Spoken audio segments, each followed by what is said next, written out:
Okay, ladies and gents, let's call the General Purposes Committee meeting to order. May I have a motion on the minutes? All those in favor, opposed, carried.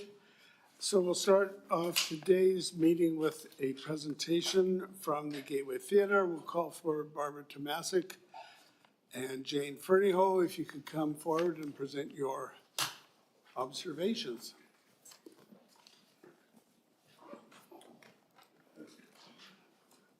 Thanks, Jane. Oh, thanks, Jane. Thank you, Mr. Mayor and council members. My name is Jane Fernyhough, and I am the current chair of the Board of Directors of Richmond Gateway Theatre Society. With me is Executive Director Barbara Tomasic, and joining us today is our General Manager, Susan Shank.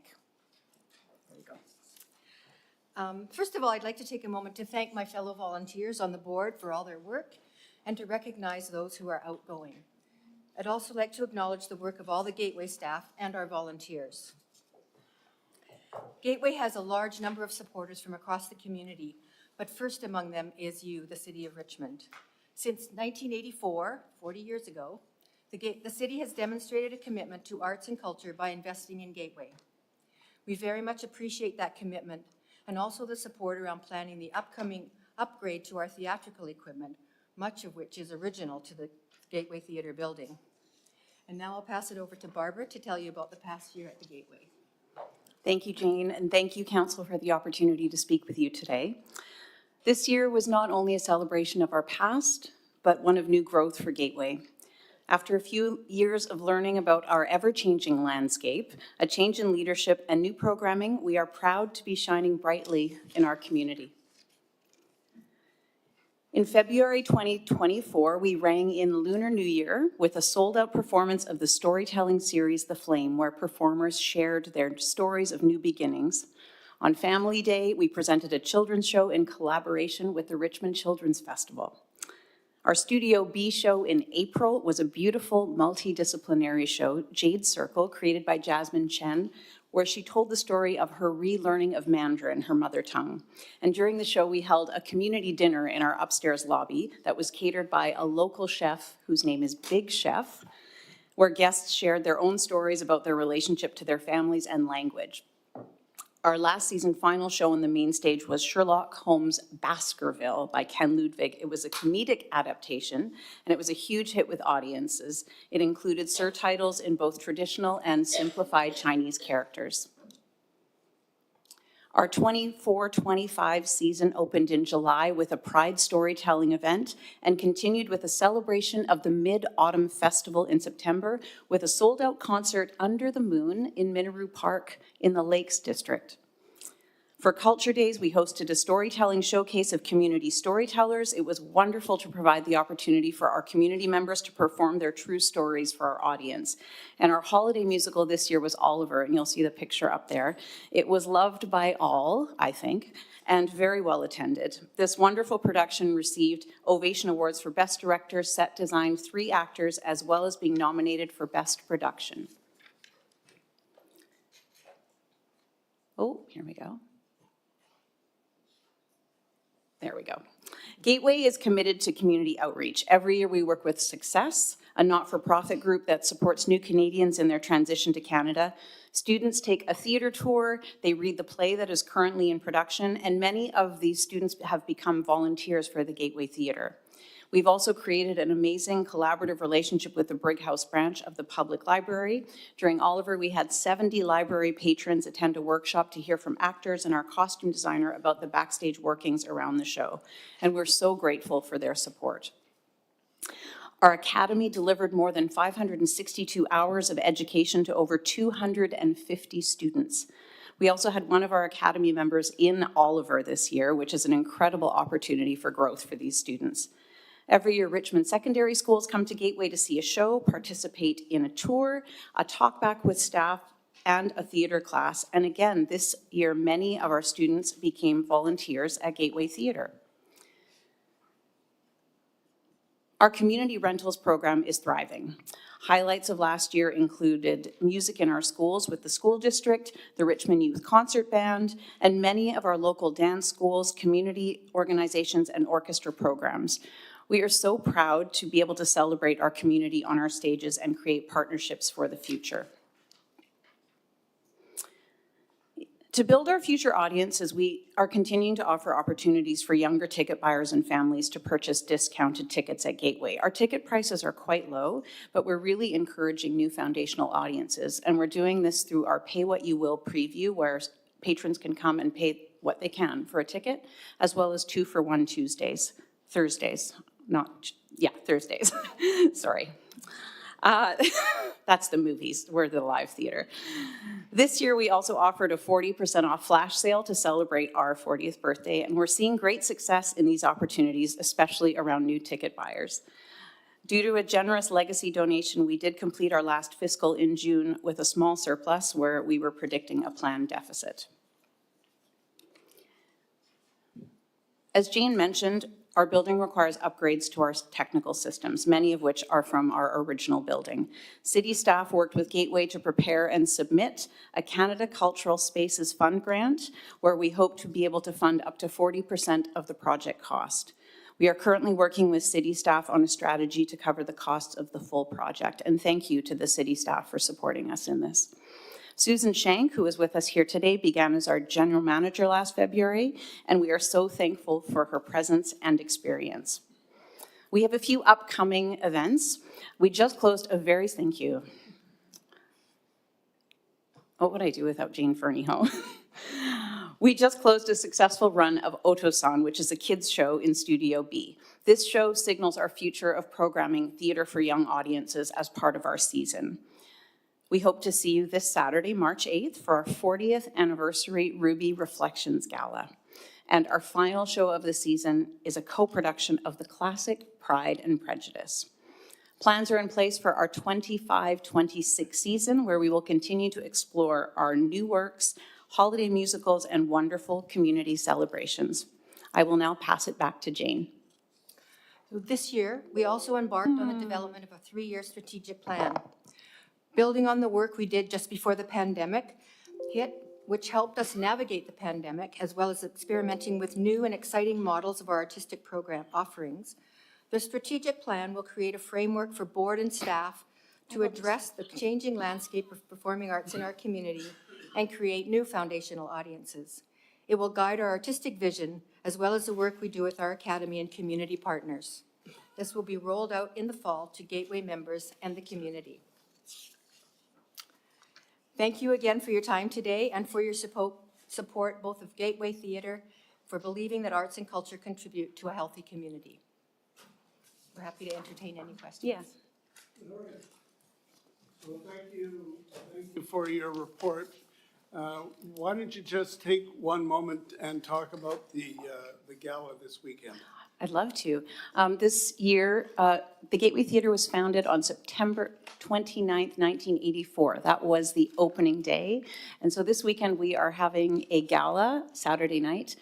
We have a great evening planned. So guests will arrive at 7 p.m. There'll be a champagne toast, and then we'll have a show in the theater that celebrates the past. We have storytellers and performers from throughout the years. I may even sing a song, we'll see. And I believe the mayor will be attending. And then after, you're not singing. I've asked, but maybe I will. Maybe you will after a champagne toast. And then there's a cocktail reception in our upper lobby afterwards. It's going to be a great evening of fun and nostalgia, and also a celebration of how we're going to move into the future. And we'd love to see you there. That would be really great. And there's also an online auction with some really awesome things on offer. So please have a look. And so where do we find that? At the Gateway Theatre? On the Gateway Theatre website, it'll be on the homepage. Okey-doke. Thanks very much for coming. Thanks, everybody.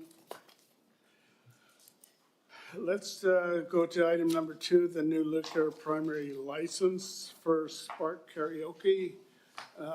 Mark, do you have anything to add to your report? To your worship, I have nothing further to add, and I'm open to questions. All right. Councillor Heath. Yes. Thank you, Mayor. Who owns this Sparks Karaoke Limited? Through your worship to Councillor Heath, the director that's listed under the Articles of Incorporation is Yan Zhang, and the applicant on the business license application, liquor primary application is Yan Zhang as well. And is there any history on these proprietors? Through your worship, Councillor Heed, there's no adverse history. Thank you. Councillor Day. Thank you very much, Mayor Brody. So often, a proprietor like this will own more than one club in other cities. Did you do any background check on whether they do have locations in other cities, and if so, if there's been any problems?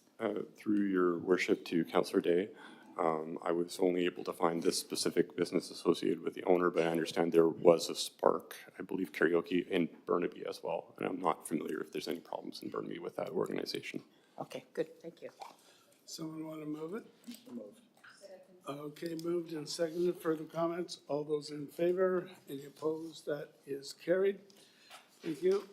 Then we've got the sewer heat recovery central energy plant concept, Alan Postolka and Christopher David. Anything to add to your report? Good afternoon, Mr. Chair. We have nothing to add to the report, but Christopher, David, and I are available to answer any questions. My question is about how much of that potential park space is going to be taken up with this building? Through your worship, it's a fairly small portion of the, that future park. Ballpark, maybe 5%, if that. It's right near the bookend at the northeast end of that park space. But it's not at the end of the city property, is it? From the pictures you gave us, it looked like it was maybe one lot before you get to the end. Through the Chair, there is maybe Jason Chan from the Parks can answer this question.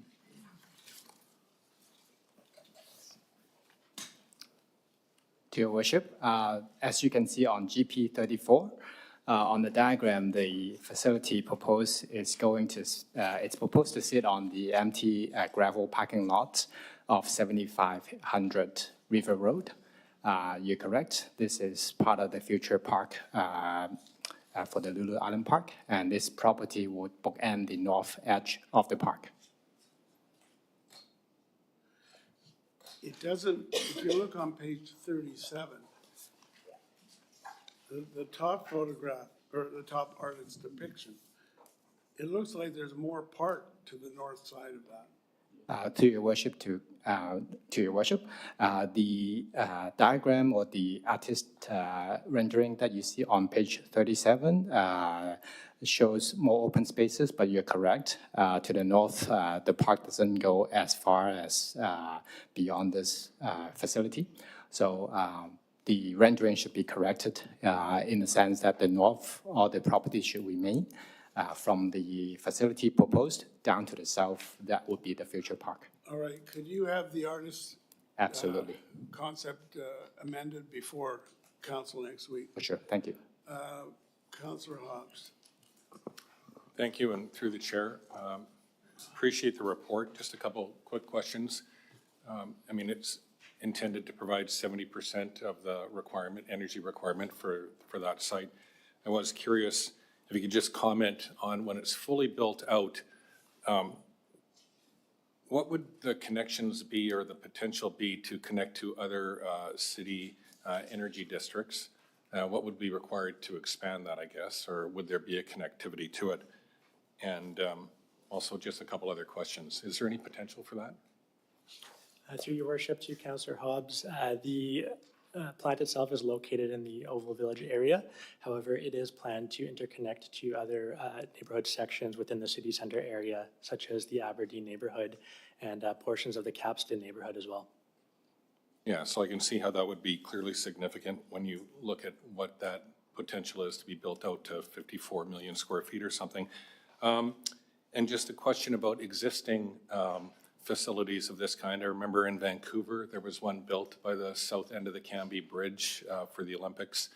And I'm wondering if you can comment, this isn't a proof of concept thing, but what have been the results and how has that worked in the Olympic Village? And for instance, has something like the projections of greenhouse gas savings been realized in Vancouver? And I guess what I'm asking for is the proof is in the pudding, so has that been successful? Through your worship to Councillor Hobbs, the system is proven to be successful technology. It has been in operation in that Southeast Falls Creek system since 2010. And recently, they've actually just more than doubled the capacity of the sewage heat recovery technology, further testifying or testament to how well that system is working and capturing, or rather reducing, greenhouse gas emissions. Yeah, and I realize it exists elsewhere in the world as well, but I think that's the closest kind of full capacity one to us. And then my last question is just, these systems have backup systems, so could you just comment on what is the backup system for this? Through your worship to you, Councillor Hobbs, the backup technology behind just the sewage heat recovery equipment will be a combination of natural gas boilers and some electric boilers that's currently being contemplated through a design stage. Sure, and could you just comment on why that is? Like at what peak load or peak capacity or other issues might contribute to the fact that you do need some sort of backup system? Through your worship to Councillor Hobbs, there are several reasons why I would want to have a combination of peaking and backup equipment to size the facility purely relying on sewage heat recovery facility. From a redundancy standpoint, you'd want to have other technologies available in case you say you're doing maintenance on the sewer. You can still provide through another technology, and also the footprint requirements. You can very rarely through the course of the year will you be relying on that peak or reaching that peak demand kind of situation. So to most economically size that facility itself, to base it around where you're really going to be seeing the majority of the load, to be able to be met through that renewable energy source. And then to have a combination of electrical and natural gas backup equipment, just in case you're doing maintenance or you reach those conditions where the demand is exceeding what you typically would expect. Okay, thank you very much. Councillor Wolf. Thank you. Yeah, it was quite a conversation. I was, as the liaison for the Lulu Island Wastewater Treatment Facility, I heard all this and seen some of these images. I just had two kind of follow-up questions. One is, could staff just comment on the overhang as well? I remember that being an interesting question that I think Mr. Irving brought up. On the one side of the building, although some of these pictures show it to be on the opposite side.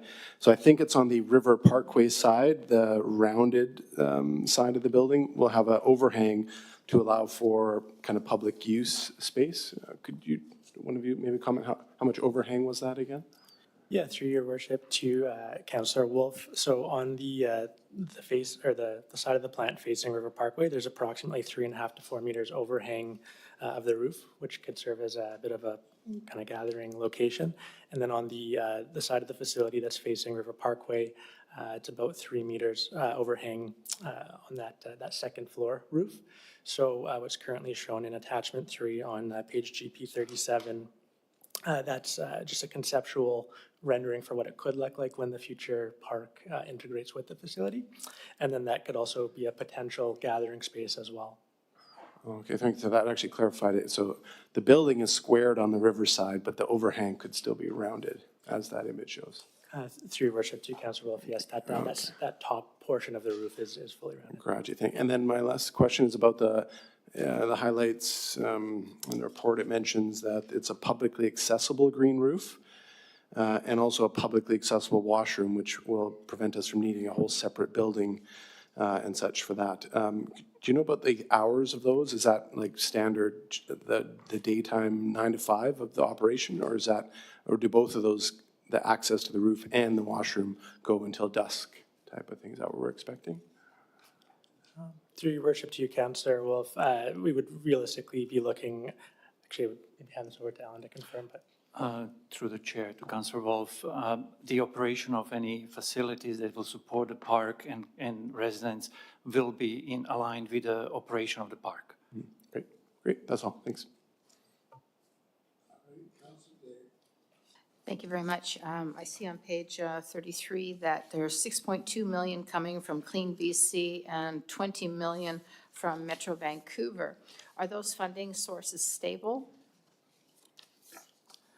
Through your worship to Councillor Day, the $6.2 million Clean BC grant is fully executed, and that is stable, and the $20 million funding commitment has been authorized by the Metro Vancouver Board.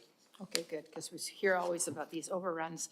So when you look at the drawing on page 35, it looks like basically a one or maybe two-story building. But as it goes to full build-out, which we see on page 37, it looks as though that the ground will be built up to minimize the size and the shape of the building, like it won't feel so lofty. Is that correct? Through your worship to Councillor Day, that is, there is the potential for that to occur. Those renders that are shown in attachment 3 are purely for illustrative purpose, but that is absolutely a possibility that can be explored. Okay, and River Road's going to be gone, and the only access, I believe, will be off what is called River Parkway, right? So, because I see on page 38, there appears to be a driveway off of Riverway Parkway. Is that correct? Through your worship to Councillor Day, there's appears to be a path that's just for illustrative purpose off on the left side of the facility. And then there is a drive aisle for service vehicles to access the facility to perform maintenance activities. Because it won't be able to, once the River Road is gone, the only access will be from Riverway Parkway. And it's really busy. And so I'm just wondering how you're going to manage the traffic. But I guess like for people that are working there or whatever, I imagine there'll be some kind of turn-off lane or something. This is not etched in stone, this design, right? This is just to get us started. Through your worship to Councillor Day, there are plans for driveway access for vehicles to actually pull up in front of the facility. Okay. The specific details will be refined during the detailed design stage. However, the full intention there is to ensure that vehicles performing maintenance are not actually parked on River Parkway, impeding with traffic or pedestrians. Good, that's good. And I also noticed a little teeny tiny map that shows us where the location is, and I was wondering about that myself. So I'm glad that that's going to be, maybe make it full size so we can really see how close to the north it is. And this is the gravel lot. Is that the one that the Canada Post employees park on? Through your worship to Councillor Day, that's correct. Yeah, so they're in full-on panic mode at this point. They don't know where they're going to park. Has there been any thought of any other properties that could be leased to Canada Post? Because there is not a lot of parking in that area. Any? Through Mr. Chair to Councillor Day, I'm not sure if anybody from real estate is here to support us.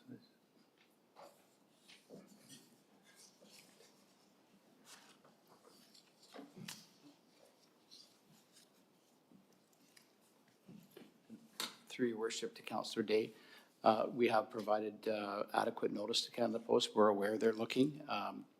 The city has nothing that is been located in the area that is available right now, but we will continue to work with them. Yeah, probably isn't much the city can do, like you say. Yeah, I guess everyone's going to be buying an electric bike. But what about parking for the park? I would defer to Park on that one, with the Parks Department.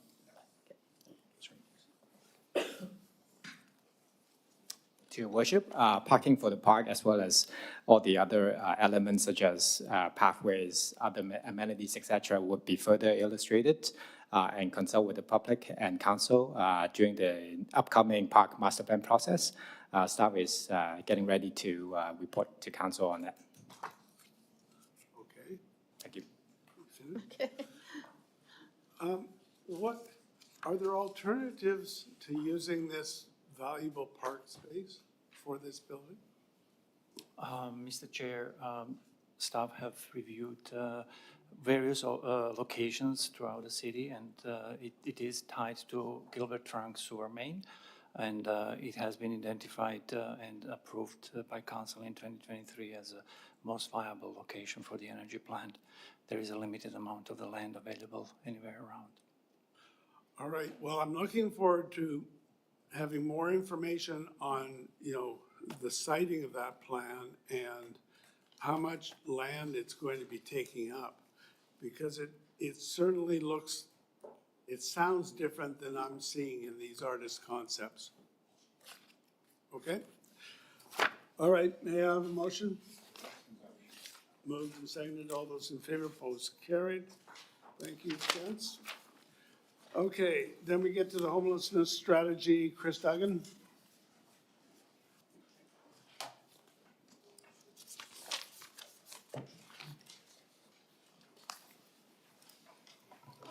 Thank you, Your Worship. We have nothing further to add, but are happy to answer any questions. Okay, Councillor Heed. Yes, I think this is going to get rather prolonged, given the discussions that have taken place outside of this committee. So more or less, these are comments. I know this is for information, but I got to tell you something. When I look at the problems we have in Richmond with our unsheltered population, whether they're living in our parks, in some of our forested areas, or in their trailer homes or in their parks, are very concerning. We continually look at putting a Band-Aid approach on all of this. I gotta tell you, this strategy, my understanding was 2019 was before I got here. It was with a different council. It's a 10-year strategy. And I'm not demeaning anyone on this, but it's not working. It's not working whatsoever. And I think that we have to really give this a second thought. When I look at even the staff report, you know, we can't even hire our 2 homeless workers. I think we only have 1.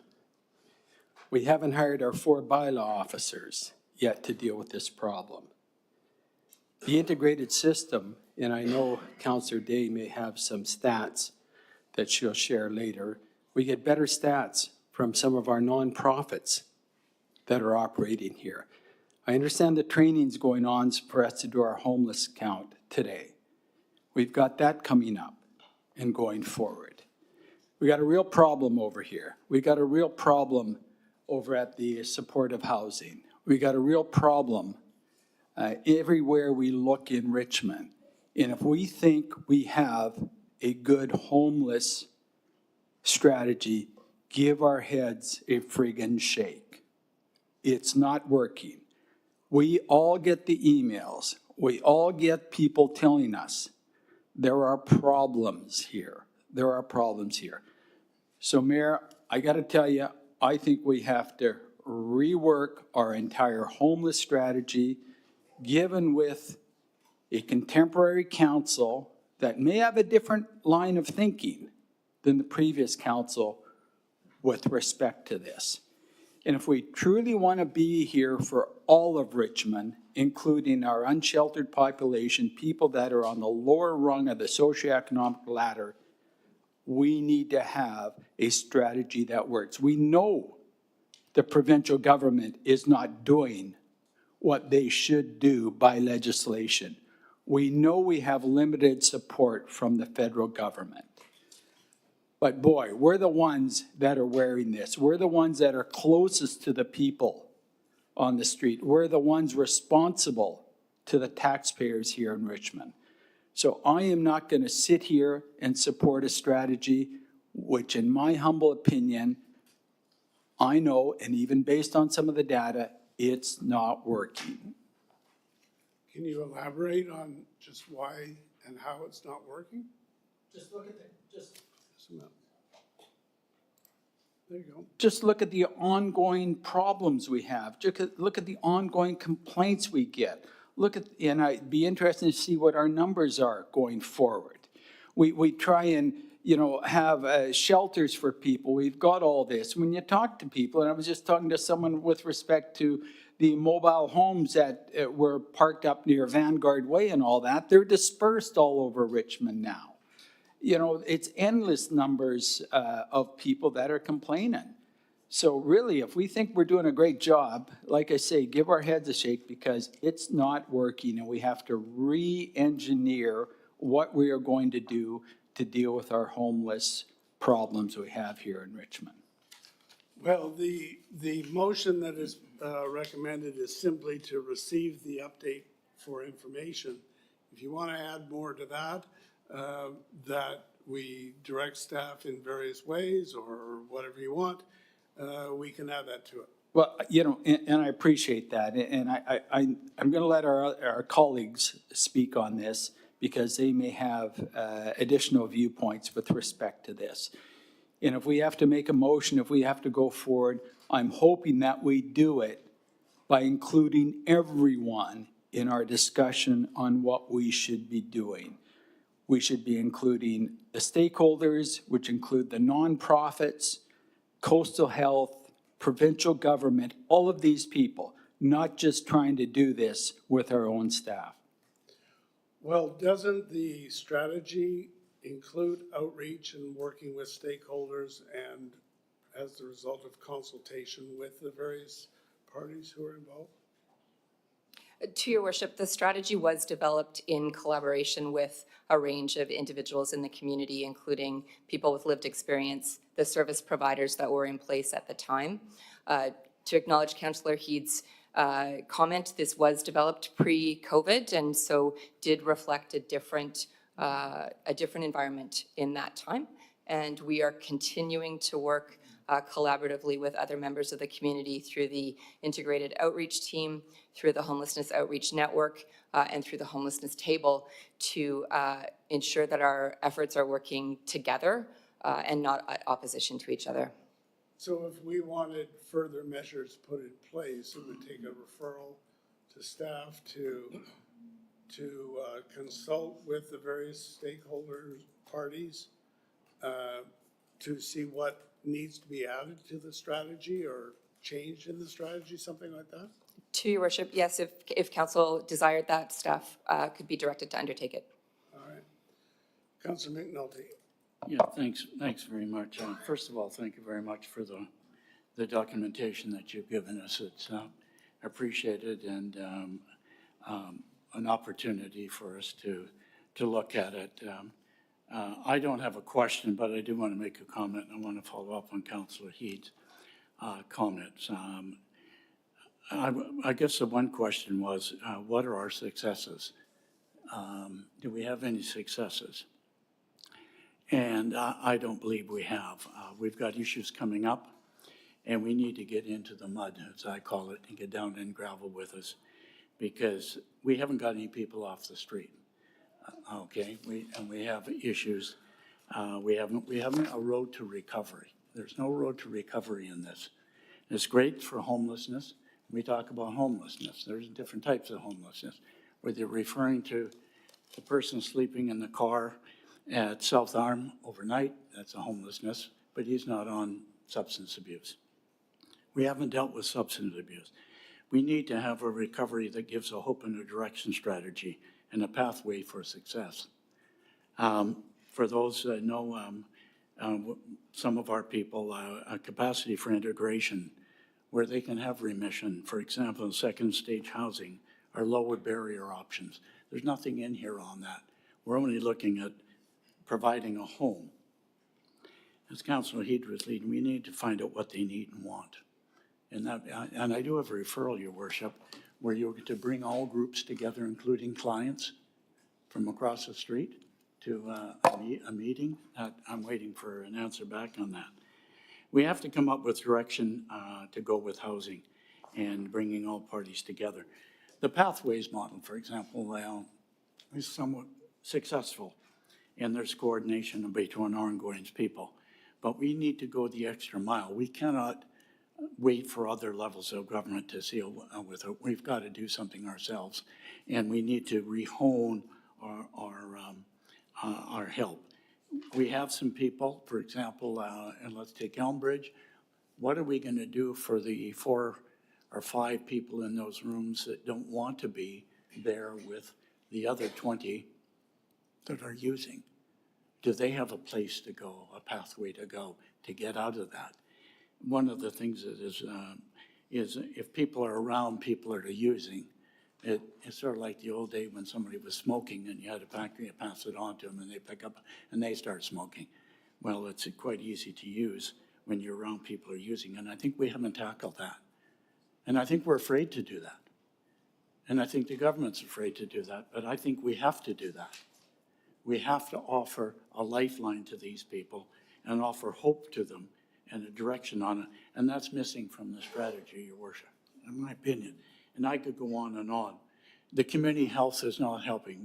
For example, we don't have a community health clinic, for example. Vancouver Coastal Health is as much a partner in this but they're not doing it, okay? The provincial government's not. So let's not worry about them. What can we do that we're now rehoning resources? We put, I forgot how many hundreds of thousands of dollars for, but we haven't got one person off the street. We haven't given one person direction. Have we got one person a job or one person wants to go? We haven't done that. Even if it's only one, it's a step in the right direction. It's sort of, and every one of those individuals is like, as Councillor Wolf would know, you go into a classroom, you want to see my lesson plan. Well, I don't have one because I have 30 lesson plans, one for each child in the room that's different and will respond differently to me and what I'm doing. Across the street, everyone is different and has different needs, et cetera. We've got to respond on a one-on-one basis. So I think we can receive this for information, Your Worship, but I think following along the line, I think we need to not wait for other people. We have resources and we put resources. Thank you very much, everybody, for supporting those. But I think we need to bring people together in less than 2 months. We have, what do we got?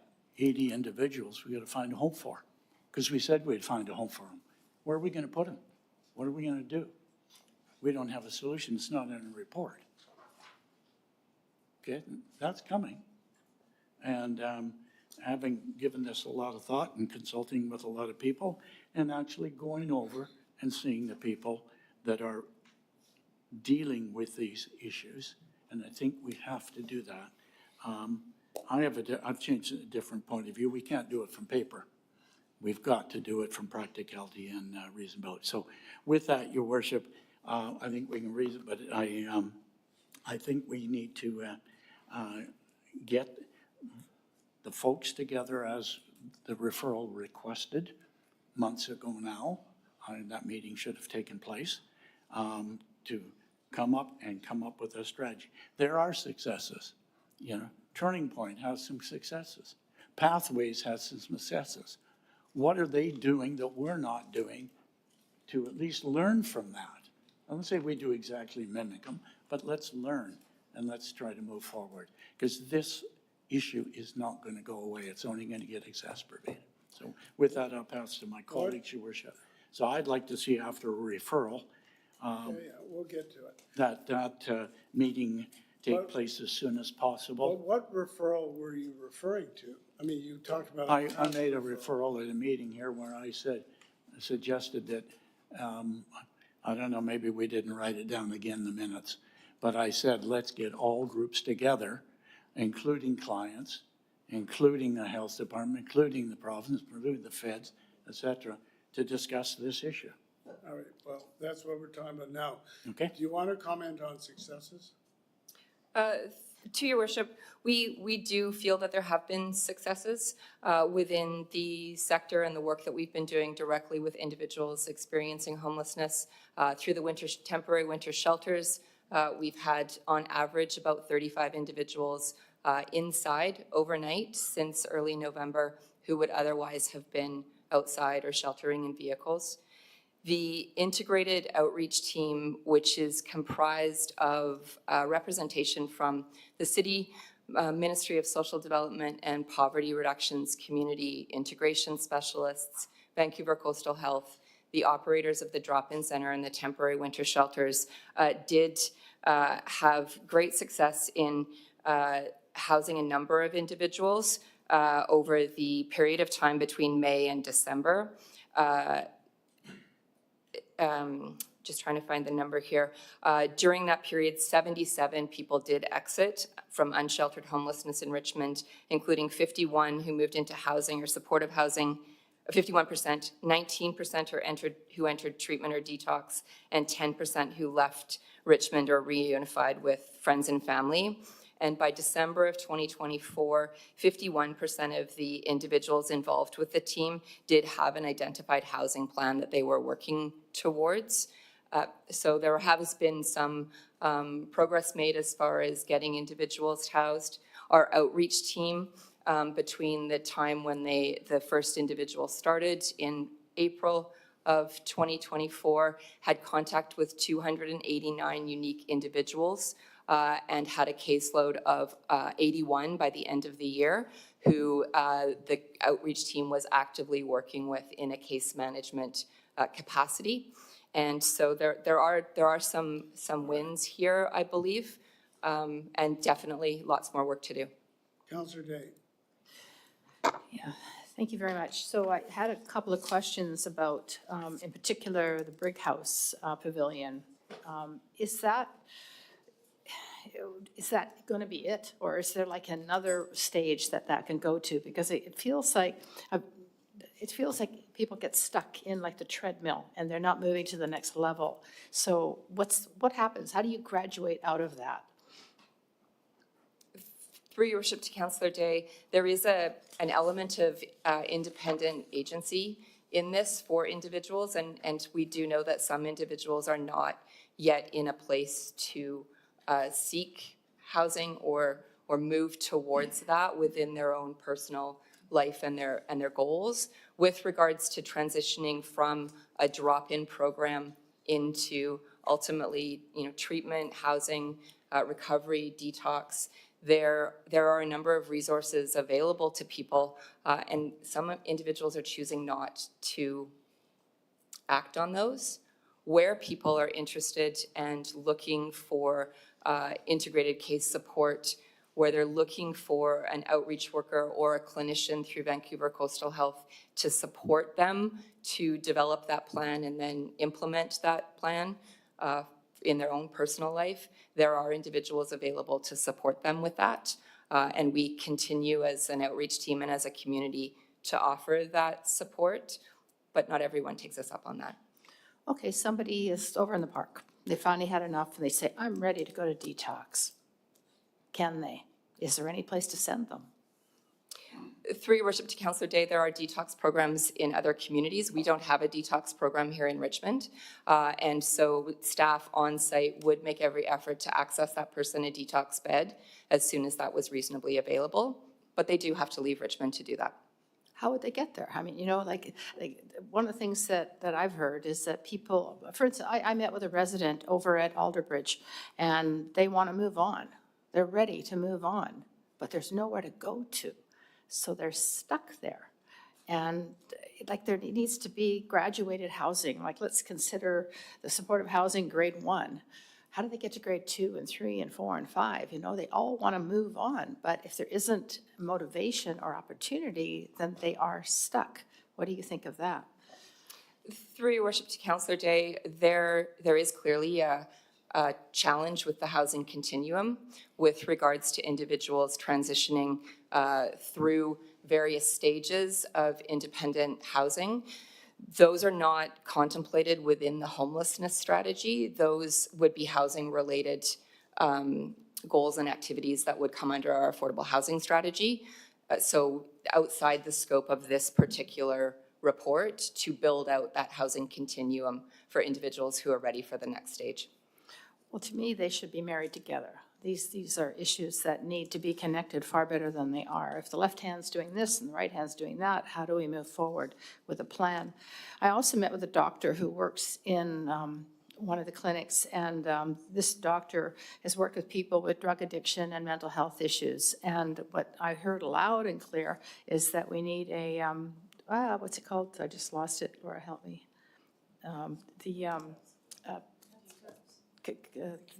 Community health clinic, yeah. And we don't have that for people in that situation. What has the city done to advocate for a community health clinic? Through your worship to Councillor Day, currently urgent care and walk-in clinics are the primary mechanism for supporting individuals to access health care. At this point to date, I haven't been involved.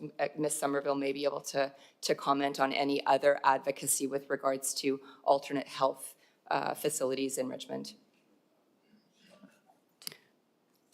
Through your worship to Councillor Day, the city staff have been in conversations with Vancouver Coastal Health. We continue those conversations about needs within the community, but that is a health-related issue. We are in regular communication. We can take that back to our counterpart at Vancouver Coastal Health and have further conversation. Yeah, it feels like we're working in silos. And, I mean, I got that wrong? It just feels like we've got the health part of it, we've got the housing part of it, you know, we've got the detox and moving on to the next level. And everyone's working in their own little silo. Like, how do we connect people better? Through your worship to Councillor Day, staff amongst the various sectors do their best to work collaboratively.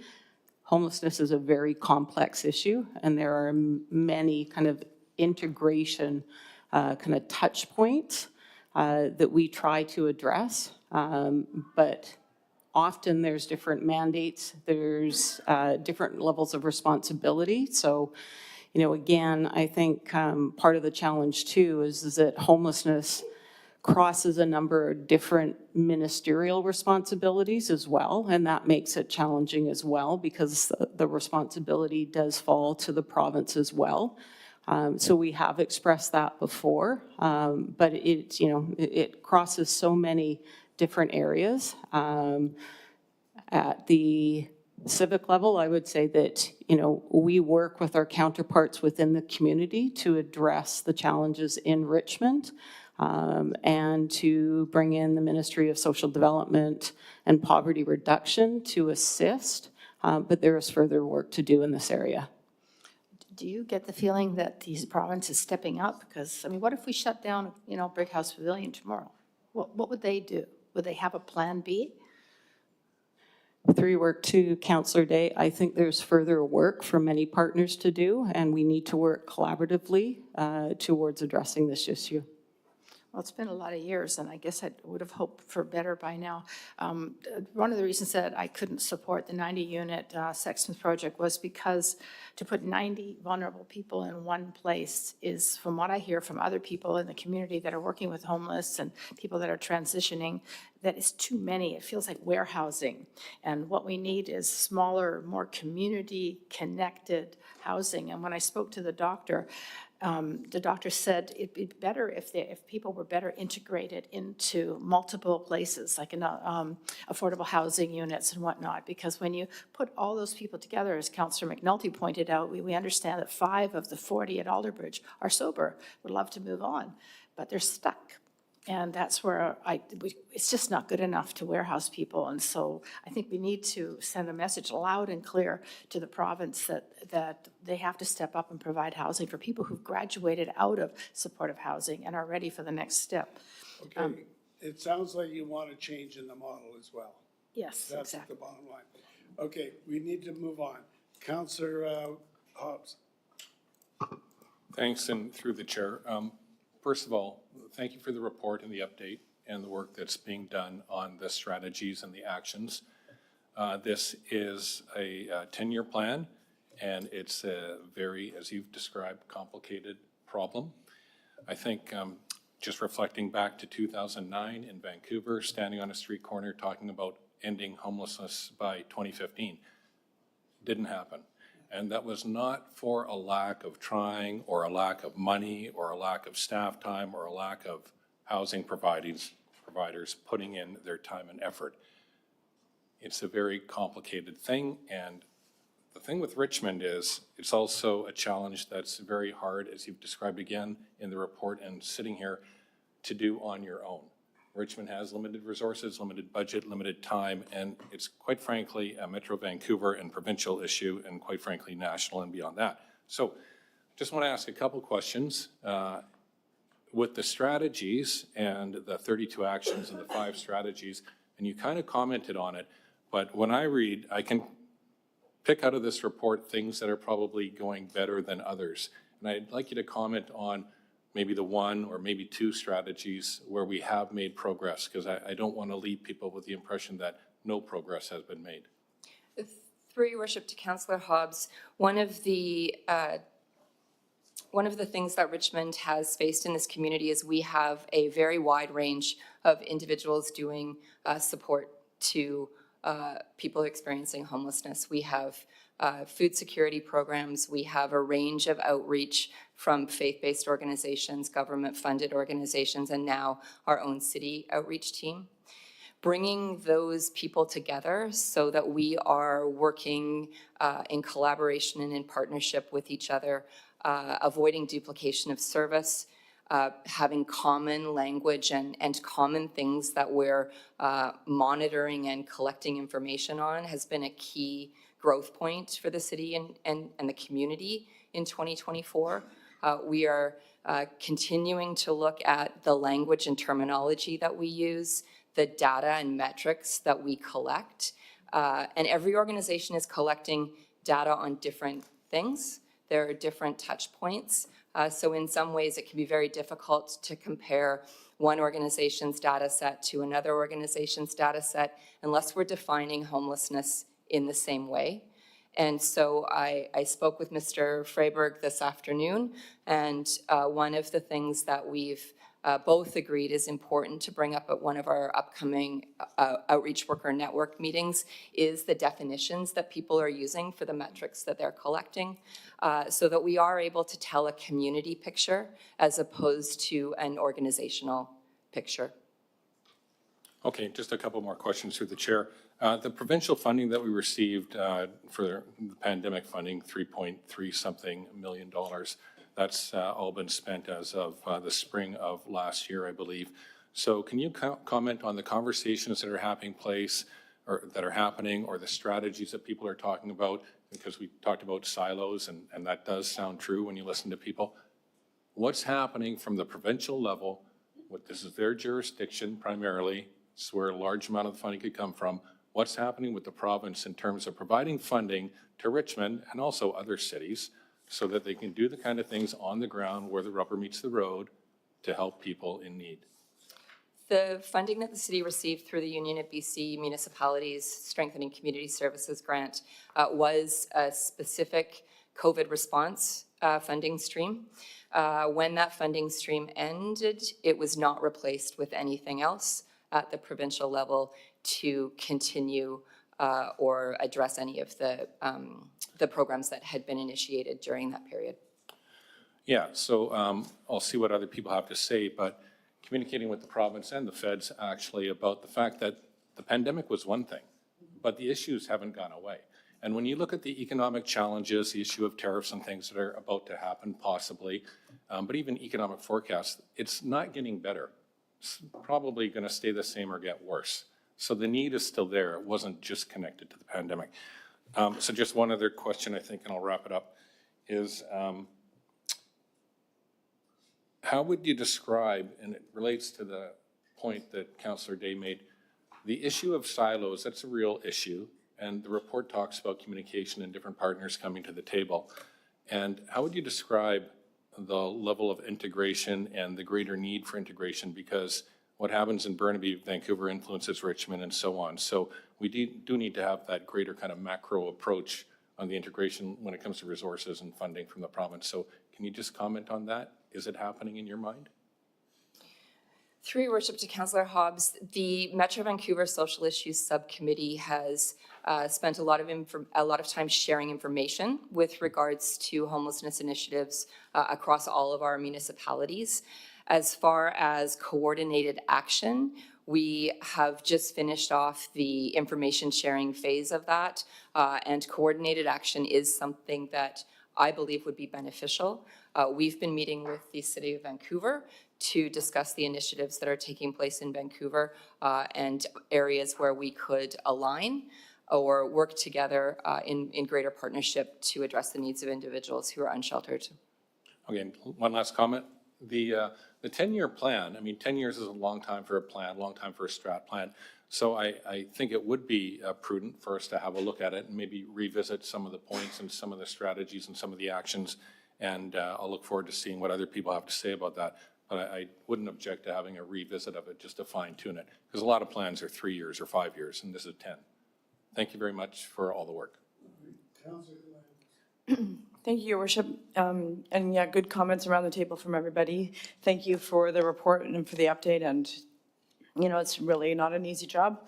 And it's a huge issue, and it's in every community in our country. And, you know, I know that we're doing a lot. When I look at the strategy, the 5 strategic directions, right? So preventing pathways into homelessness, support residents who are experiencing homelessness, provide pathways out of homelessness, foster collaboration and community building, and communicate, research, and monitor. And we're really doing 2, 4, and 5 really well. We are supporting residents who are experiencing homelessness, and we're fostering those relationships, and we're setting up all these tables where people come together and doing the monitoring as well. But, what are we doing to really prevent pathways into homelessness?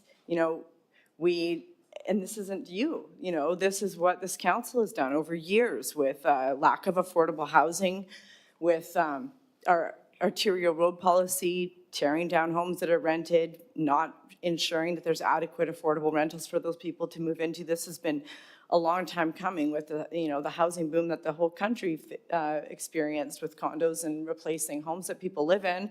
And it's contributed to the problem. So, we didn't take the action to prevent the pathway into homelessness, and I don't see us doing anything as a council to help with that. Providing the pathways out of homelessness, this is where we need to really figure out what exactly we need. I think we need to do, I know we've done our targeted housing needs, we've done a housing needs assessment broader. I'd like to do a new targeted housing needs assessment where we look specifically at analyzing and figuring out, so how many low barrier shelter beds do we need? How many more temporary supportive housing do we need? How much permanent supportive housing do we need? How many family-friendly affordable rental housing do we need? How much deeply affordable rental do we need? How much second stage housing do we need? And look at what we can do, how we can maximize the value of any city-owned land that we have to meet the needs of our community and make sure that BC Housing is going to work with us on these things. Because, once people are put into temporary modular housing, check mark, that person falls off the radar and they don't follow that person anymore. There's no need to try to get that person into better housing. And, when people go into detox or recovery, then they have to, the housing that they have afterwards is just back into the modular housing. And there's, with all the rules and the bad environment that we talked about. So, we talk all about that, providing a continuum of housing, providing a range of affordable housing options along the continuum, but we don't have it. We're not there. It's not on you guys. You're highlighting it in the report, but I think we need to be more honest in the report. I think we need to say, these are where the gaps are. We don't have a range of affordable housing options. Our entire lower end market rental, our entire affordable housing strategy was Lemur, which is now just market rental. And, with the increase that rental is starting to be developed across the country, CMHC rates are probably gonna go down and our Lemur rates are gonna be higher than them. I mean, we don't have an affordable housing strategy. We need to redo that one entirely. I do have a few questions in here. So a referral I would like is a targeted housing needs assessment again, but on GP 52, it mentions working together with BC Housing on land. Are there any other BC Housing projects in the works right now besides the Rosemary redevelopment, and obviously the support of Sexsmith isn't going forward, but are there any other ones that we don't know about? Ones that you can talk about. Yeah, of course. Rosewood Manor, through your worship to Councillor Galanders, Rosewood Village is the only in-process BC Housing project that I'm currently aware of that's in a public format. Okay. Through your worship to Councillor Galanders, yes, there are a number of projects in various stages of planning and discussion that we have.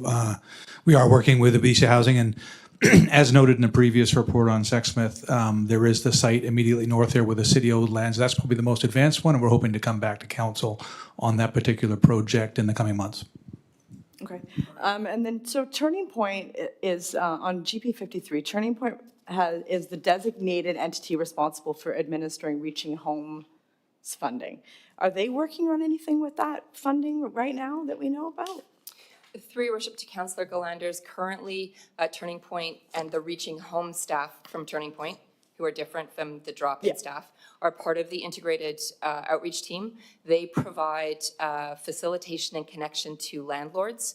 They provide rental subsidies and transitionary support for individuals who may need a little bit lower rent or a little bit of assistance with rent in the first period when they're moving into a new housing location. And they're doing a lot of work with actual placement or selection of housing locations with clients directly. They are currently working on that? Currently, yes. And then is the Ministry of Social Development and Poverty Reduction work with them on that? Is that their roles as well? Through your worship to Councillor Galanders, yes, often the Ministry of Social Development and Poverty Reduction is brought into this equation as the income source. So individuals who are looking to access income assistance or PWD, persons with disabilities benefits, the Ministry of Social Development and Poverty Reduction is the pathway into those funding sources to support people to have sufficient income to rent housing.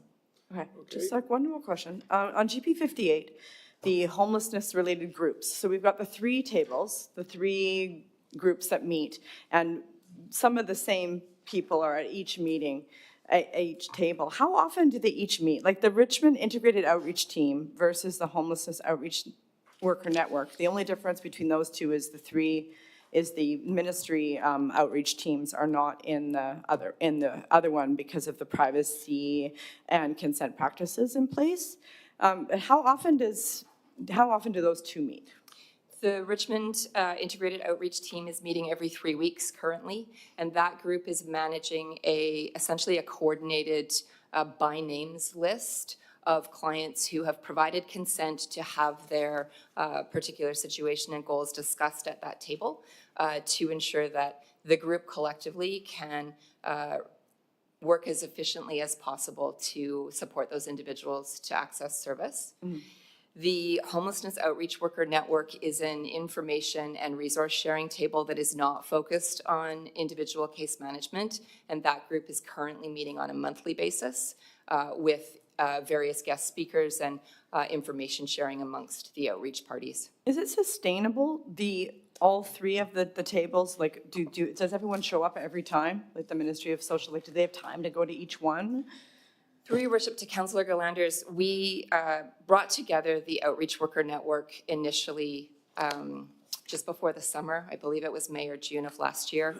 We asked that group what the frequency with which they wanted to meet was, and they identified monthly. So this wasn't a city decision to meet with that frequency. And we have had an excellent turnout at that table. People genuinely do want to come and network and share information. The Integrated Outreach Team did initially meet every 2 weeks, and they've recently just decreased that frequency slightly to every 3 weeks to meet the needs of what the work is that they're trying to accomplish. All right, let's go to Councillor Liu now. Just a really quick follow-up, just because. Very quick follow-up. Councillor McNulty mentioned where can we all get together. Are councillors allowed to come to the Homeless Outreach Worker Network meeting? Or is there one that we could, if we wanted to? Those aren't for councillors. Not the one for the, with the consent privacy, but the other one? Are we allowed to go? Through your worship, that would be a question for council. Well, you're not members of it. If members of the public can go, you can go. That's the answer. Councillor Liu. Thank you, Your Worship. Thank you for the report. And maybe I'm not understanding the numbers correctly, but it seems like you do have some successes. 77 people exited from homelessness in a variety of different ways. When I look at GP 67, it looks like some of our numbers actually peaked at the end of 2023, beginning of 2024. So about a year ago, there was 1,000 people coming to the Brighouse Drop-In Center in January versus by the end of last year. By the end of 2024, it was down to 506. So I don't know if people are being diverted elsewhere. There seems to be a lot fewer lunches being served at Brighouse by the end of 2024 than there had been the year before. So I don't know if this is necessarily a success or if they're being diverted elsewhere, or if we know where people are. Through your worship to Councillor Liu, one of the things that we saw with the drop-in center is when we didn't have other services. We didn't have temporary winter shelters that were operating every night. We didn't have as broad an outreach worker network. People did tend to come to the drop-in center as the only source of information. We've worked very hard with our partners in community centers and in libraries, as well as with the temporary winter shelter providers, to ensure that people have access to information in those locations as well. And so that does sometimes result in a bit of drop-off on people feeling like they need to come to a specific location to access information. With regards to showers, the temporary winter shelter at South Arm does have a shower program there. People are able to shower when they're staying at that location. And so that does reduce the number of people that are coming to shower at Brig House specifically during the day. Okay, thank you. And maybe it would be helpful to us to have even more data. I know sometimes it can be overwhelming to provide it, put it in an appendix and, give us a little bit of understanding, because, you did mention that 35 people were inside versus being in their vehicles. It would be interesting to know if, I know it was one of the strategies, but trying to divert people from homelessness in the first place. So, with the hospital discharge, ensuring people have referrals or somewhere to go if they're discharged from a hospital and not just put out onto the street, helping people in their cars before the car breaks down and they end up not in anything. So I don't know how you track that, or if there's a mechanism for just even keeping track of, yes, there was this person we diverted, or, I also understand that we've got some people who are particularly hard to house. They're a danger to themselves and to others, and, providing proper safe care for those people. It's not up to us to build a hospital for that, but it is up to us to advocate for that and support that happening. The paradox is that places like Qualicum, they don't have any services, so they don't really have a homeless problem, because everybody goes to Parksville where they do have services, right? So while we have services because we believe we want to support people, it also creates a place for people to come. So we're never going to completely get rid of this, but it's figuring out how we are going to balance our compassion with enforcement. And I think maybe that's part of the challenge of making sure that we're filling our bylaw and outreach roles with the right people who can find that balance and still do their job, whether it's bylaw enforcement or outreach work. And so thank you for the work you're doing, and I don't know if you have any comment on that. Through your worship to Councillor Luke, just something to add, and this goes back to Councillor Galander's comment with regards to prevention. Some of the work that's being done by the city overlaps from the homelessness area to the poverty reduction area. So the work that's being done through the council-adopted poverty reduction plan, and that work is like through the community pop-ups, where connecting vulnerable individuals to service organizations, working with people with lived experience. That work is helping with the prevention piece of it and connecting our organizations so that they're working more closely together, that they better understand the work that each of them is doing so that they can help to refer individuals that may need help. That work is being very successful. There's also a poverty reduction table that involves a number of organizations that the city works with closely as well. Thank you. And I would just like to mention that, my kid got pulled over today for positive ticketing, but I think it's important that we're noticing our kids, that our kids feel seen and that people care about them, because that's all part of the continuum of keeping people safe, happy, and healthy, and keeping them, off the streets in the first place, that we notice your behavior and we care about you and we're paying attention to you. Thank you. Councillor Wolf. Thank you. Through your worship to staff, a couple questions. First off, it was mentioned that we don't have 2 outreach members on staff and we don't have 4 hired bylaw officers. Could you comment on that? Through your worship to Councillor Wolf, we do have both outreach worker positions filled at this time, and perhaps Mr. Corrado could speak to the bylaw positions.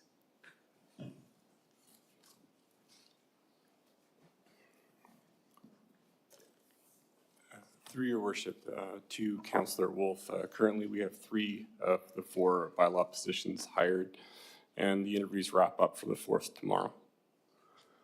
Great, thanks. On that note, maybe just our next meeting today is a finance meeting, and the one item on there is annual procurement report. Looking through the 132 vendors that we've awarded contracts of over $75,000 to, none of them relate to this. I wonder if we've ever attempted to do that, either on the bylaws side or the outreach side or some other side where we seek a manager or an organization to provide the services or the facility for supporting the components of the strategy.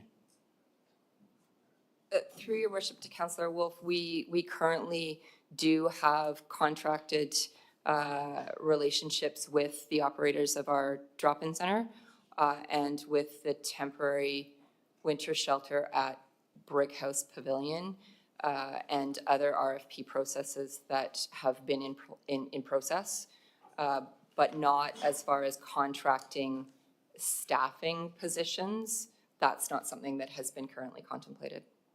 So like the recent contract for Church on 5 outreach staff, that doesn't show up here because it's under 75,000?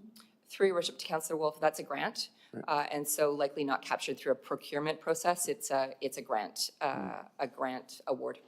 Okay, thanks for clarifying that. Just a couple of other question points. Have we made any progress on abandoned houses being utilized in risky ways by the homeless population? I know I've been woken up, not by earthquakes, but by houses being exploded because people were seeking shelter in them, using gas and blowing themselves and others up.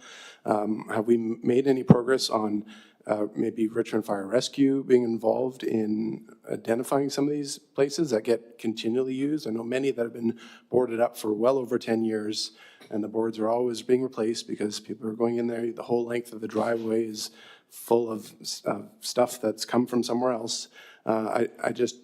We seem to not be addressing it in that sense. Through your worship to Councillor Wolf, those, any properties that the city becomes aware of that may have issues similar to what you've described would be brought forward to the Joint Operations Team for that integrated team involving RCMP, Richmond Fire Rescue, bylaws, Vancouver Coastal Health, Ministry of Social Development and Poverty Reduction, and Community Social Development to investigate and take appropriate action on as it's warranted. Do we feel, or you don't have to say specifically, but do you know if we had success with that? Because many of the ones I picture on my mind look the same as they have for over 10 years. Through your worship to Councillor Wolf, those files are typically overseen by bylaws and the Joint Operations Team, so I don't have particular data on that at this time. Thanks. My last question, or comment section, relates to the decision around Sexsmith supportive housing. I think it was kind of Councillor Glanders kind of highlighted, well, we don't seem to have that continuum set up, and on our page 72, it kind of highlights the 185 different units, not all built yet, that either support people with low to no to moderate income levels, but not tied to the market at all. We've got 80 units tied into 2 locations for supportive housing that have temporary status. We got the 80-unit pathways under construction and the 25 under construction with the affordable housing Steveston Railway area.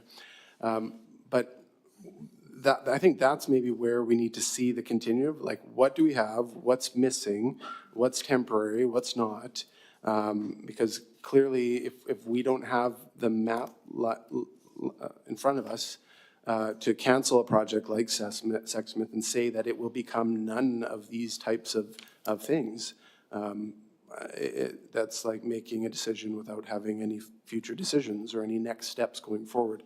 So I think it's critical that whatever comes of this meeting today, we get an identification of those pathways out of homelessness, because like Councillor Glanders, it's direction 1 and 3 that are most concerning to me halfway through this strategy. Thanks. Councillor Al. Yes, Your Worship, I just will be very quick comments. Again, thank you to to staff for the report and also the work you have done in the past.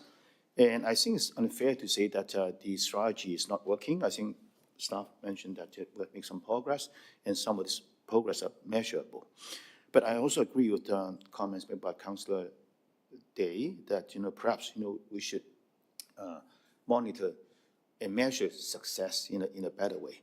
I think very often we talk about how much money we put into the programs, but very often we did not talk about the output and also not the outcome. So I think perhaps, we need to monitor this better. Now, I think the strategy, even this one, 2019 to 2029, it was not being dropped on our table suddenly. I think it's the work of consecutive councils in many years. I think we have started this kind of strategy since 2010. I think it's a long time. And I also felt that it has been working. However, the deterioration of the situation and the crisis has grown bigger and faster than what we can handle. I think the COVID-19 has changed a lot of things, and the situation is now probably, I would say, out of control. So it's not that the strategy is not working, but the magnitude of the problem might have grown faster than what we can do. So I think the key question is actually, are we providing enough affordable housing to address the problem? And I think that the answer is probably not, at least not fast enough. So when the problem is deteriorating faster than what we can provide, I think we're being lacking behind. Now, I don't think the city can do everything to address this issue. Probably we don't have the capacity to do it. The key question is that we don't build. We have to depend on developers, partners, and other organizations to provide the funding and also to build the units. And I spoke with some people from Beast Housing last week, and probably they also admit that they couldn't have the resources to match with the needs. Now, I noticed that in attachment 2, staff already listed the kind of things that's ongoing, the actions that have been taken. And I also noticed that on GP 50, staff have a very clear definition of the different roles that the city is playing. And I think this has also been commented by many of my colleagues at this table. The advocate role, communicator, provider, funder, everything. My question to staff is, now, if we have these clear definitions of the city's roles, do we have some kind of scorecard that we can evaluate and assess our progress in all these different aspects periodically? I won't say every year, but how well are we doing in terms of advocacy? How well are we doing in terms of providing services and funding? So do you think staff can somehow give us a picture of, now we're doing a lot, we've already taken a lot of actions, to address the issue. But going back to these different roles, how well are we doing? What are the areas that we should strengthen? I hear that, we talk about, we have to bring back different partners and groups together and talk more. Okay, but again, how well are we doing right now in terms of advocacy? Talking more, would it be better? Yeah. Through your worship to Councillor Au, the city has made progress on each of these areas. The data and information that we've collected hasn't been categorized in this particular way, but staff would certainly be happy to take that back and provide a memo with some more information within that structure as opposed to the action-based structure that we currently have in the strategy. Thank you. All right. Councillor Day, do you have a quick question? I want to get to a resolution right now. Okay, so on page 60, it states that there were, I think, 72 individuals that were working with, might be another page. Anyhow, it states in the report that there are 72 people that were getting the services that they needed. But according, and I sent this to council earlier, to the Church on 5, they've got those currently experiencing or at immediate risk of experiencing homelessness, 262. There's a big difference between 72 that's in the report and 262 of what boots on the ground are dealing with, and this is both to 2024. So where's the right number? Through your worship to Councillor Day, the number that I believe Church on 5 is speaking to is the number of individuals that they have contact with, the 306, 257 that Mr. Freiberg mentioned in his delegation to council. The comparable number for our staff in the outreach program for 2024 was 289. And so a similar number with regards to individuals they had contact with.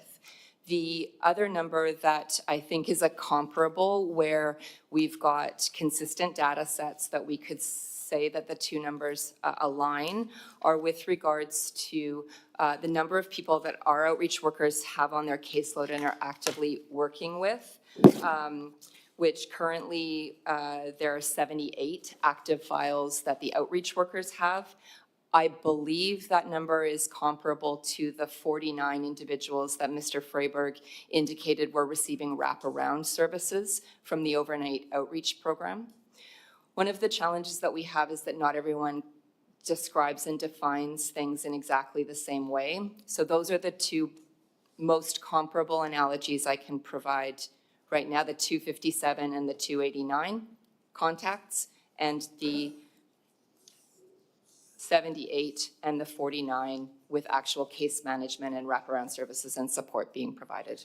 And correct me if I'm wrong, when we said yes to the temporary modular housing and 40 units and 40 units, was that not supposed to be transitional? Like, it wasn't supposed to be that people go there and spend 6 years. Am I wrong? Through your worship. Through your worship to Councillor Day, the intent of the supportive housing when it came on board was that individuals would create stability in their lives and that they would then move in, if they were ready, into housing with less supports. Unfortunately, with our affordable housing crisis, there hasn't been other forms of housing for individuals, some individuals, to move into. And so those individuals have stayed in the supportive housing units. Some have moved on.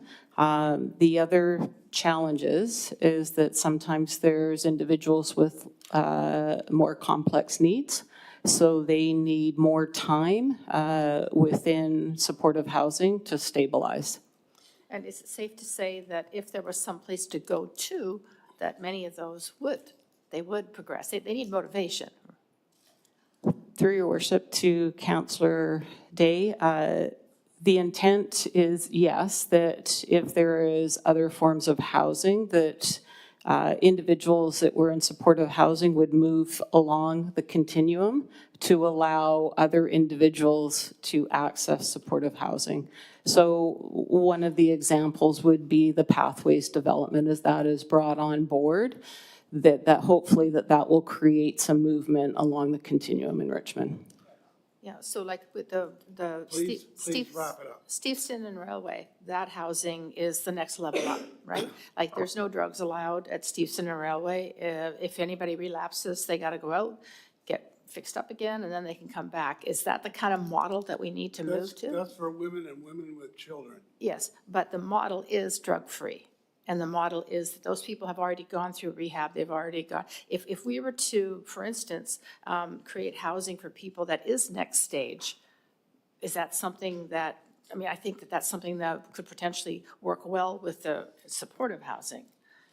But that's not just for people in treatment or coming out of treatment. Through your worship to Councillor Day, the Rapid Housing Initiative project is transitional housing so that is for women and children that have gone through a recovery program. In terms of future housing needs, I'd like to defer that to the Housing Office to respond to future housing projects. All right. I want to get to a resolution now. based on what everybody's been talking about, I think that we should, number one, as recommended, we receive it for information. Number two, I think that what we should refer to all these parties, but one that is really missing from there, to my mind, is Vancouver Coastal Health. So if we added on the second line, be distributed to key community partners, including Vancouver Coastal Health, and then the rest. Number three, which is really the discussion that we've been having, is that we would refer the matter to staff to consult with council, the public, stakeholders, and facility users regarding A, further strategies to address the issues arising out of those who are unhoused, and B, further support services needed for those affected, such as detox or community health clinics. Okay, so that's moved and seconded. Okay, well, just a minute, we got a speaker's queue. So that motion is on the floor. On the motion, Councillor Galanders. No, Councillor Day. Thank you. Could we add to that next stage housing? An example of that would be Railway in Steveston, that we want to work with the members of parliament and everyone else on the list to find ways to create next stage housing. Yeah, I think it's included in what we're talking about here. Councillor, let's see now, Councillor Galanders. Thank you. Yeah, I heard the motion. I heard supports. I didn't hear the housing part. So I just, like, I would like to have a housing needs assessment for non-market housing, to know how many beds we need so that staff can come forward with proposals. But don't we have a housing needs assessment? But that's for market housing. That's for everything. We need this many townhouses. We need this many condos. This is specifically how much seniors rental affordable housing do we need? How much second stage housing do we need? How much affordable housing do we need? I think, from my point of view, I'm not saying that we shouldn't do that. I think that you should consider what you want, put it in writing, and we'll consider it as a group. Because that is a potentially huge undertaking. Huge. Can you read the first part of your motion again? The first part of that third one? Yeah. Will refer to staff to consult with council, the public, stakeholders, and facility users regarding further strategies to address the issues arising out of those who are unhoused, and B, further support services needed for those affected, such as detox or community health clinics. And when is this going to come back then? Well, it has to be done first, then it comes back. Yeah.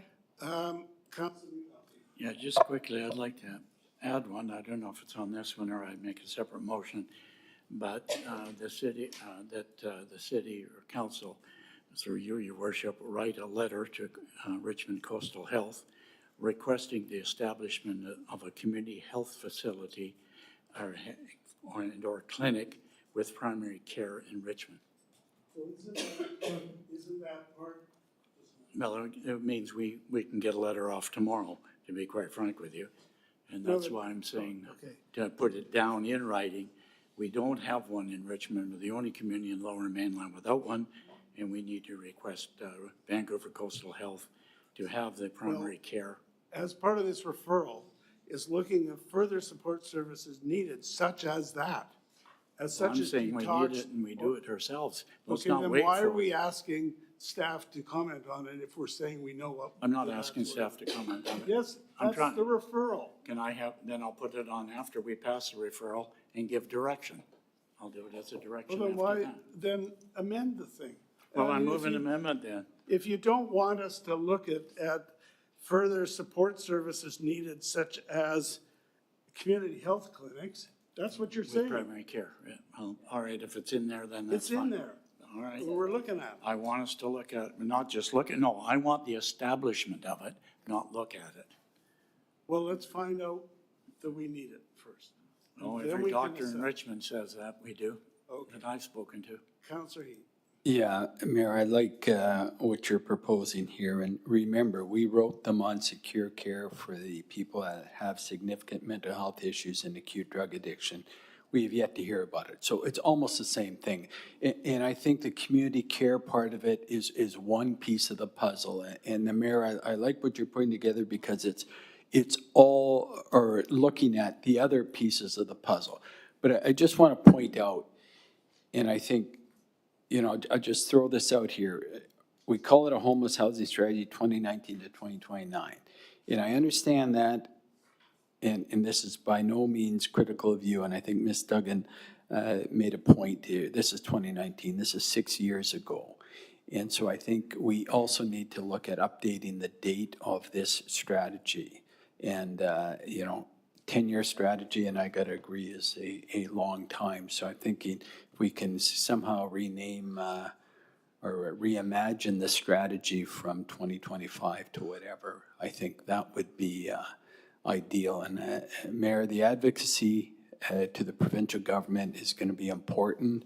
And I don't disagree with my fellow councillor over there, but I just don't want to go on a specific facility. We know that the community facility has a lot of success, but I went through this health facility in Vancouver that we built in East Hastings, and you've got to continually move on it. So as long as we can be organic on it, whatever we're going to come up with, let's go with it. But I really, appreciate the work that's been done. And don't take my comments the wrong way. And this is specifically what I wanted to say.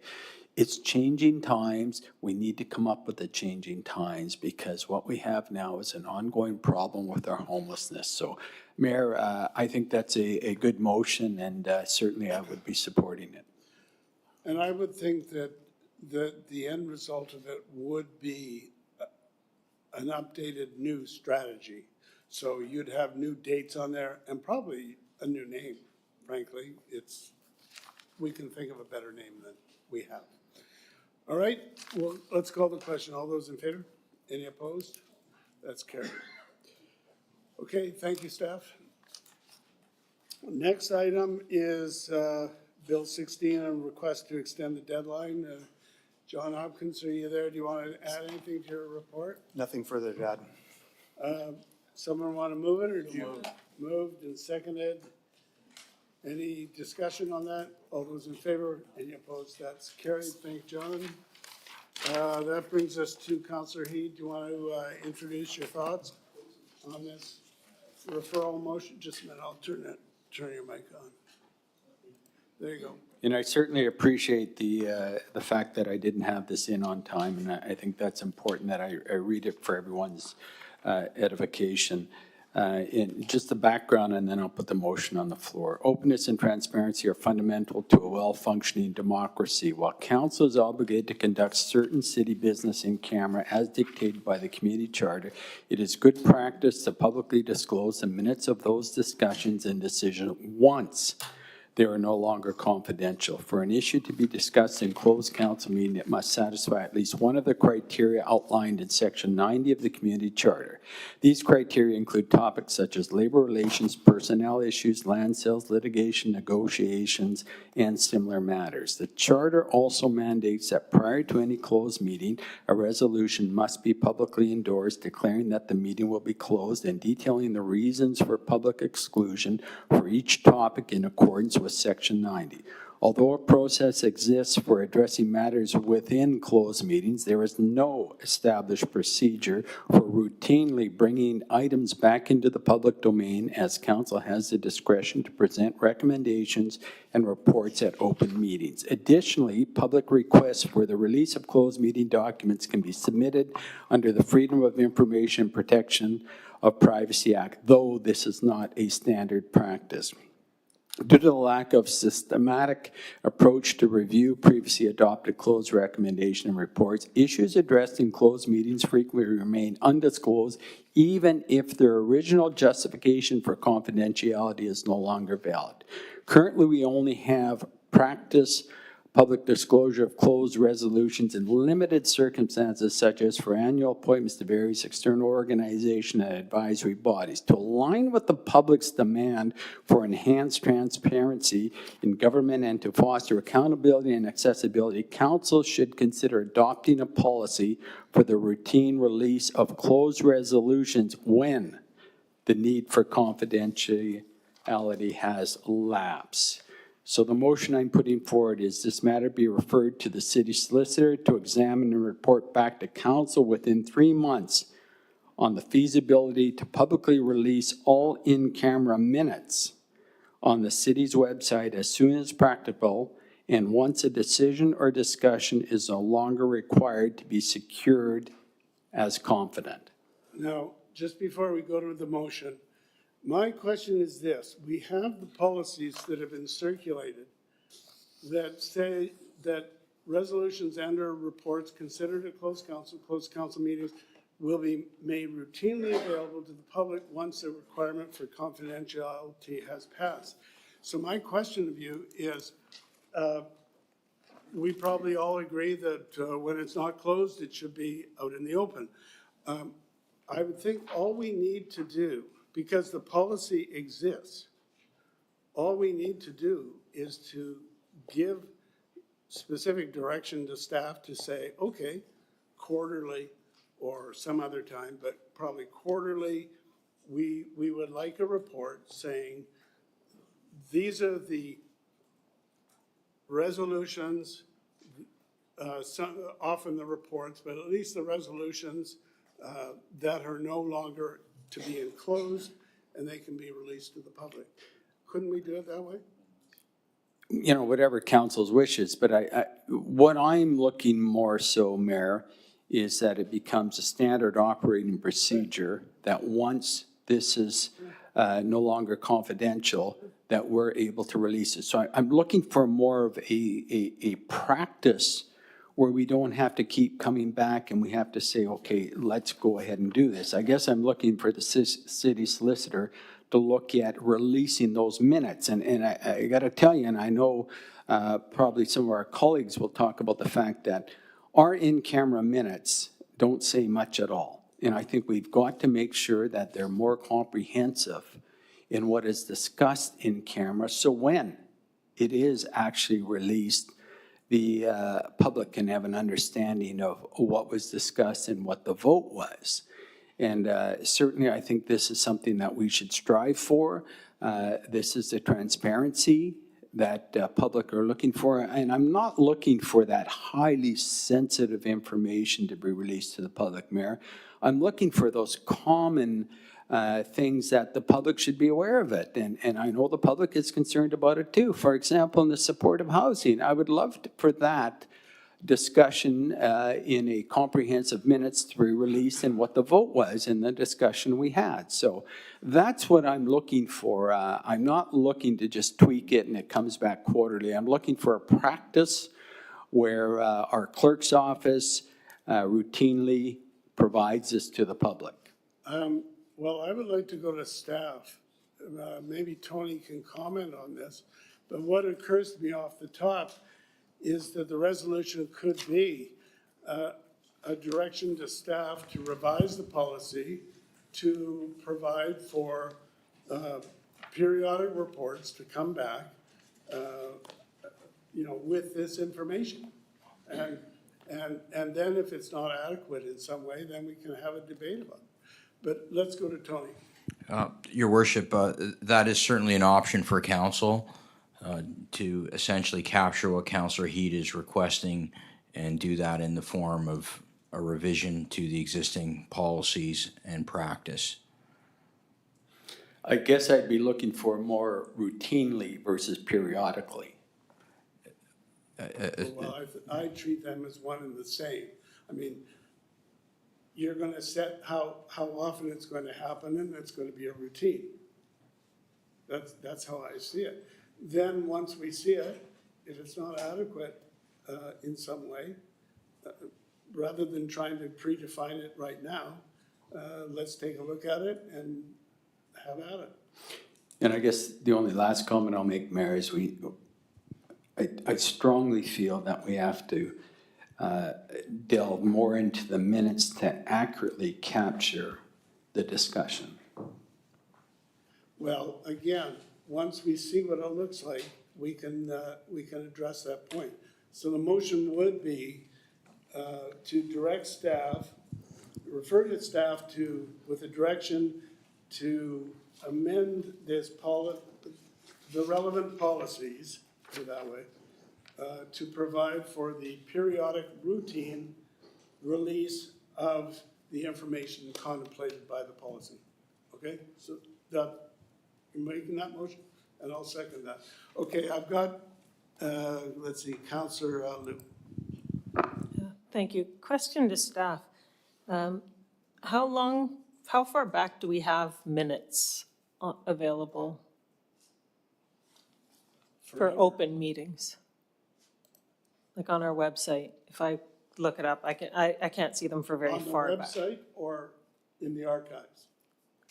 So Councillor Heed is suggesting we put this on the website, so are we gonna have all, how far back do we go currently?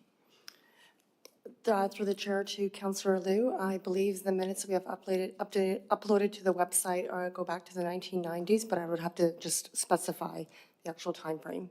Okay. For open minutes. And for closed minutes, do we have any that are still closed from past history? Like, we clearly have minutes back into the beginning of Richmond, and presumably not all of them are in open. So does the writer of this motion propose we go back to the beginning? Or is it now forward, or? Going forward. Okay. January 2025. Yeah, that's the way I read it. Okay, so then is there also a motion then to change how we do the minutes? Because the first set of minutes I ever read was back in 1990, and there was a lot of inane comments in all the minutes, if you care to read through them. And apparently they're all available on the website, so you can fill your boots with those. But we did go through a process where we changed how the minutes are done. So it's sort of a concise saying there was discussion around this versus actual. I think you'll find that in committee, it is done that way, more of a narrative. For council, closed open, it is not. It is simply resolution and decision. In open, it records who voted against it, I think. It still records who voted against, but the discussion and the detail is far different today than it was back in 1990 of people doing minutes. So, yeah, are we proposing doing minutes more like back in the olden days? Or? Well, let's see what comes out, and that's what I was talking to Councillor Heed about.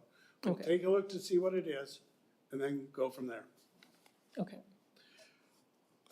Councillor Hobbs. Thanks, and through the chair, I appreciate the motion, and I will be supporting it as it's been described. Just a couple quick comments. I think accountability and transparency are things we all agree with, and so that's good. And I do support the analysis of our existing practices and our existing policies. Just important to point out that we do have existing policies. But I think if I understand the motion correctly, what we're looking for is not just supporting the feasibility of doing this, but embedding practices into the current policies that take a systemic approach to how information is released. And I can think of a couple reports from back in history in the city before I was on council that it would be interesting to see, and whether there's a need for those to be confidential years and years later is something that I think would be good to know through this process. So I'll be supporting it as you've described it. Thanks. Of course, the way it is right now, if there is something in the past that you want to know about, I mean, there's the policy. So it provides for disclosure. Yeah. Councillor McNulty. Yeah, thank you. Given it's a little bit of a change, but I will support it if it goes. But I think we need to adjust the policy. We kept talking about accountability, transparency, but we need to implement it and not just talk about it. We want to make sure we put it out there. The minutes are a pre-say, and you can say what was before, but there is never a comment of anybody speaking against a motion or against a policy and the reasons why. There's never anything, okay? And it's sad that we don't, because sometimes the contrary is something to look at as well. Yes, it's a narrative. The discussion is not there, especially in council minutes, and I think it's important, and I think the public are demanding it. You know, the situation, I think it's critical that we put it out now. Just watch again the news tonight and see what's on there and what everybody's going to be criticized for, et cetera, because we have not been that way. So we'll see. Do we have a timeline on this, Your Worship, to you?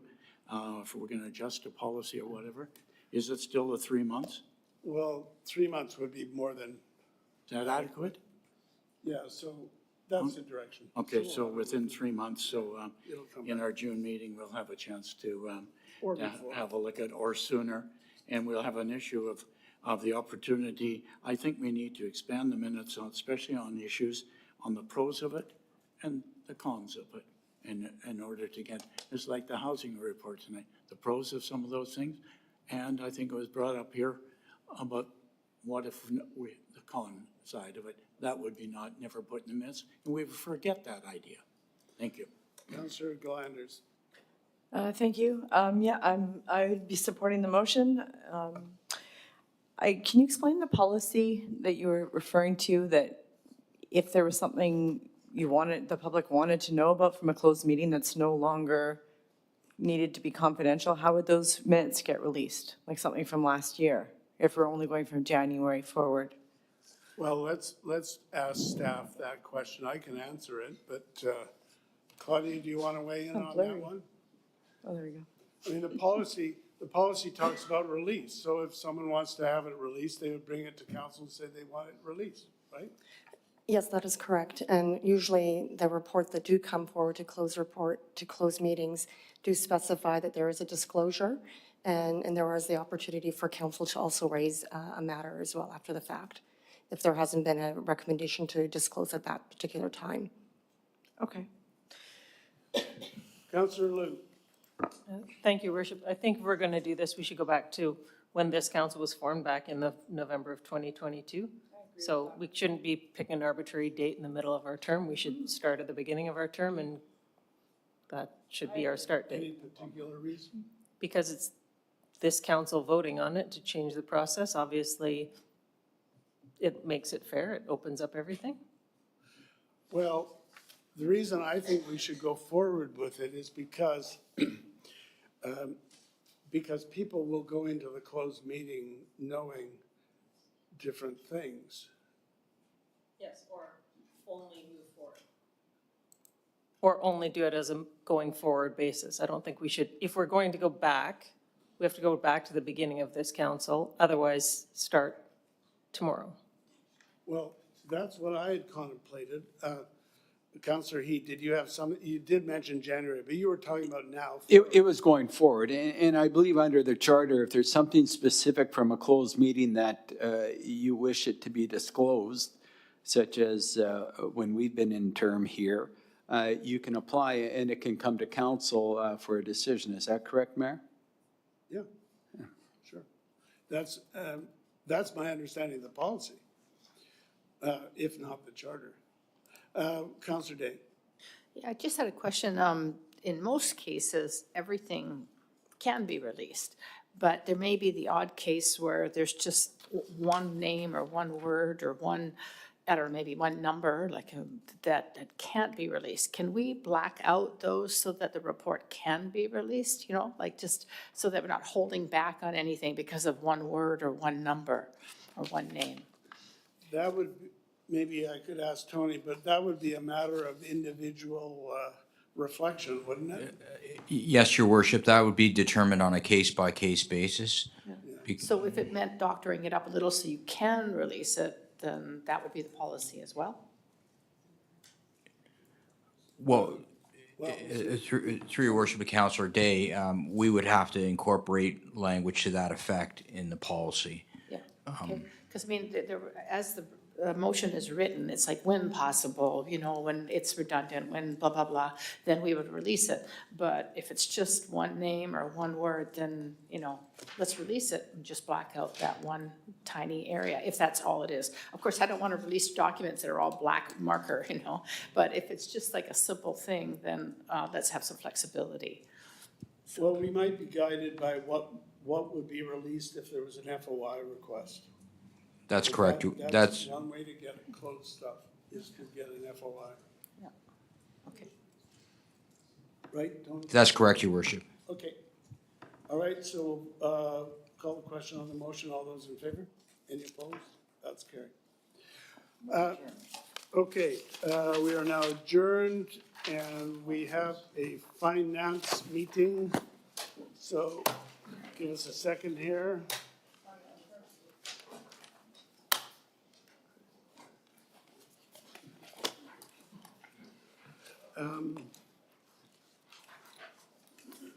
Okay, I'll call the finance meeting to order. May I have a motion on the minutes? All those in favor, opposed, carried. And we have the annual procurement report. David, what do you got to tell us? Thank you. Nothing further to add, Your Worship, but available to answer any questions. All right, so that's moved and seconded. We've got Councillor Wolf. Thank you, Your Worship. Just one question. If it's not easy to answer, then a memo or email would be fine. But item number 30 on our page, Fin 12, it's Street and Sidewalk Vegetation Control Services, and it says Company Western Weed Control. And it's a pretty hefty awarded amount. I don't remember this ever coming to council. I wonder if this is like a company using pesticides on streets in front of people's houses. Where Is is this our, sorry, on page Fin 12, it's number 30, a little bit above the halfway mark. And yeah, I'm just You wondering know like, what that is? anything about it. Can anyone help us on that? So memo or something? know? Yeah, to the Chair, to Councillor Wolf. First off, the reason why that didn't come to council is that the award was for less than $500,000. So that was delegated to staff to approve. With regard to the actual scope of work, I'd have to defer to colleagues in our climate action group and All right, so provide that in a memo. unless someone can help us out immediately, my suggestion is we'll deal with the whole thing, and before it goes to council next week, if we could have your memo. I appreciate that. Thanks. Okay? Councillor Day. Thank you very much, Mayor Brody. It's a great list, 132 procurements, so that's great. How hard would it be to, underneath the awarded vendor, write the country that they're from? Through the Chair to Councillor Day. We do have some of that information, and I submitted a memo after the last General Purposes Committee indicating that about 98% of our contract awards are to an entity based in Canada, and majority of them in the Lower Mainland. So we could provide additional information to identify the location of the vendor, if that was council's choosing. Yeah, but wouldn't that be of limited value, because the vendor may be Canadian with American products, or, you know, Mexican product, or whatever, and we wouldn't know that. To your worship, that's correct. The nature of what we procure as a city relies on very integrated supply chains. And so yes, there's all kinds of materials that are ultimately assembled or built in the United States or in Asia that ultimately are exported to an entity in Canada before they're sold to us. So Or you've got perhaps, 3M Canada, but it sounds an awful lot like 3M US. Oh, So, dear. anyway, I just asked, I was in the liquor store the other day, I hadn't been in there in a long time, and there's all these Canadian flags everywhere. Yeah. And I was like, wow, I had no idea. But, and I just wondered if we could somehow getting identify. your Tennessee bourbon, were you? Yeah. Okay, so it's been moved and seconded. All those in favor? Any opposed? That is carried, and we're now adjourned. Thank you.